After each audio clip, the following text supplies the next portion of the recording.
Hey guys, how the hell are you? Welcome back to Arnold Drinks. My name is Arnold, and tonight, I drink.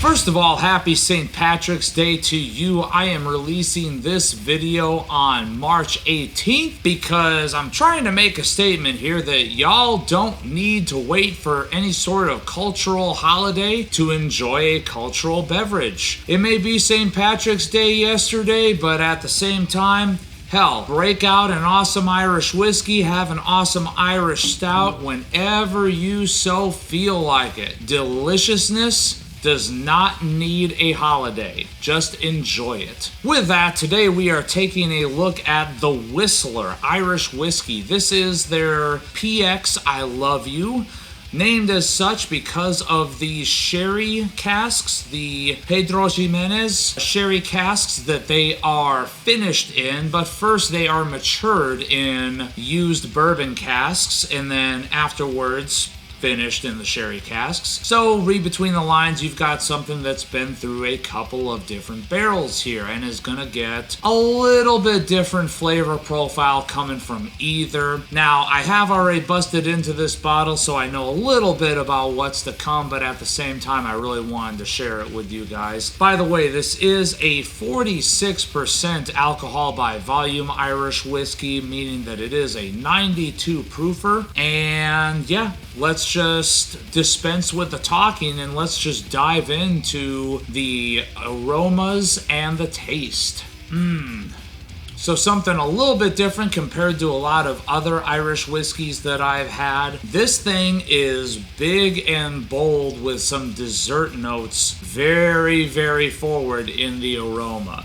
You, of course, get a lot of that sherry note coming through. It definitely has that sort of fortified wine characteristic to it. There's a lot of big berry notes that are coming through. But at the same time, I think something that gets a little bit undersold in the various research that I did on this bottle before making the purchase is the bourbon maturation. So the fact that this was matured in bourbon barrels definitely has a certain influence on the overall character of this flavor. Case in point, even more bolder than the berry note and various other fruity, sort of peachy kind of notes that are popping through here. The bigger and bolder note that I'm getting in the aroma is toffee, is English toffee, but with a little bit of chocolate. So very, very Heath Bar-esque. You've got a little bit of a Heath Bar going on there. You've got a bit of that big, bold berry note underneath it. That's all coming out in the aroma there as I splash it into my eyes. So let's take a sip.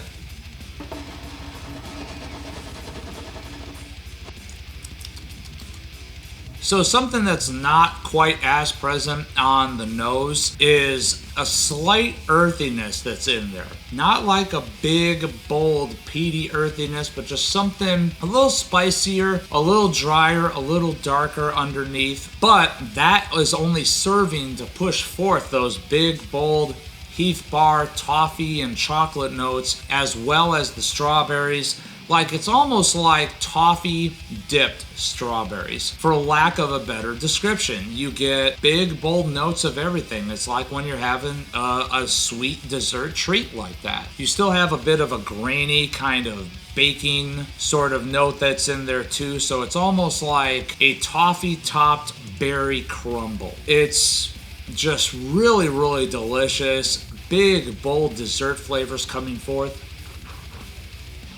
A little bit more of that fortified wine characteristic coming through on the second sip, as well as a little bit of a spicier note coming from those baking spices. Bit of astringency hitting the cheeks, sort of pinching right up here in the top of the cheeks a little bit, but it's not something that's overpowering the notes that are already present. The berries, the other dark fruits, there is a bit of like a fig and a plum note that's in there as well. So it's kind of funny, like I keep thinking it, but I don't say it. A bit of Fig Newton, like an awesome note that's extremely reminiscent of a Fig Newton, is really something that I'm getting a ton of here. But still a lot of that toffee.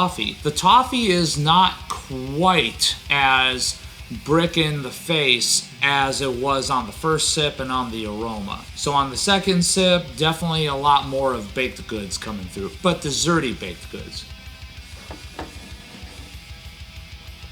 Not gonna lie, the finish could stand to be a little bit longer on this and a little bit less spicy and dry. I kind of feel like this is one of those things that, you know, man, it's got so many great sweet and dessert notes happening that for the finish to be as dry and as baking spice prominent as it is a little bit unexpected. I wouldn't say bad, I wouldn't say, you know, inappropriate or anything like that. I would just say that it's unexpected. Like, I expected this to be a little bit more of a desserty baked good finish as well, but then all of a sudden, you know, the baking spice just kind of comes through big and bold on the finish, and then it just dissipates. It's gone right away. I wish the finish was a little longer. I wish the finish was just a little teeny tiny bit sweeter, but oh my god, this is honestly super duper fantastic. It's definitely a young whiskey. I don't think there's an age statement on the bottle. Let me just double check here. Non-chill filtered.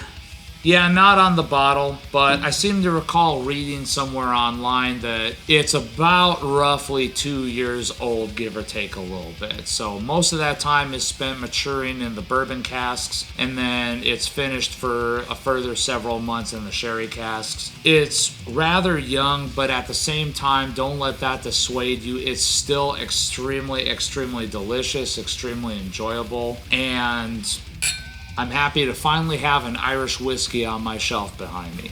So thank you guys so very much for tuning in. Please remember to like this video, subscribe to this channel. Happy St. Patrick's Day, and as always, please take what you do seriously. Do not take yourselves too seriously.